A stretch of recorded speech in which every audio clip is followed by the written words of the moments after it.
Well, if the government wants and if all political parties want, they can do a lot. I mean, naturally people like us feel that there should be no blasphemy law because it has been thoroughly misused and it doesn't produce the results that it is meant to in any event. It doesn't glorify the name of religion or the name of the Holy Prophet, peace be upon him. On the contrary, people have used that, and I think that by itself, if you look at it, is indirectly defaming religion itself. Well, if the government and the opposition and other parties agree, they can actually dilute the law. There are various ways of doing it, and lawyers and legal draftsmen can easily do it for you.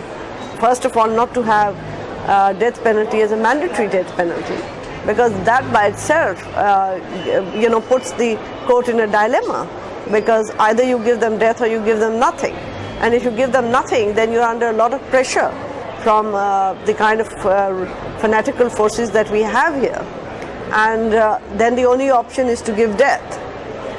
Secondly, I think that misuse of the law has also to be punished, and more than that, I think a law needs to be made where incitement to murder, incitement to violence in the name of religion or ethnicity must also be made punishable. And I'm not saying punishable by death, but it should be made punishable so that people don't with impunity threaten others, incite others. If you see now, even writers in newspapers have started to do that, and no action is ever taken against them.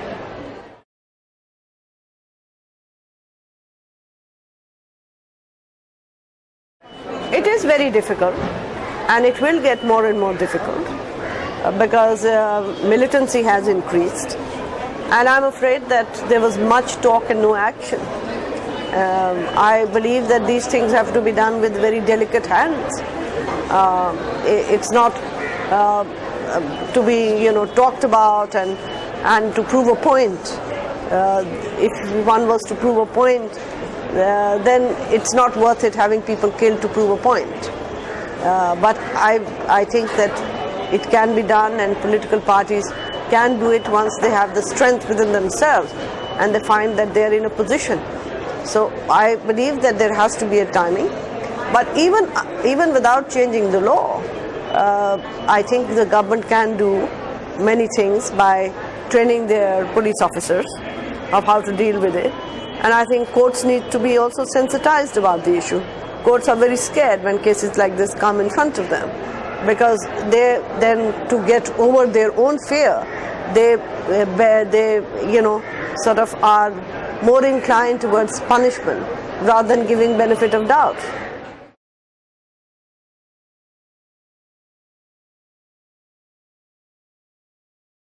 Well, if you think that judicial activism will get rid of blasphemy law, I think you have far more confidence in our courts than we do.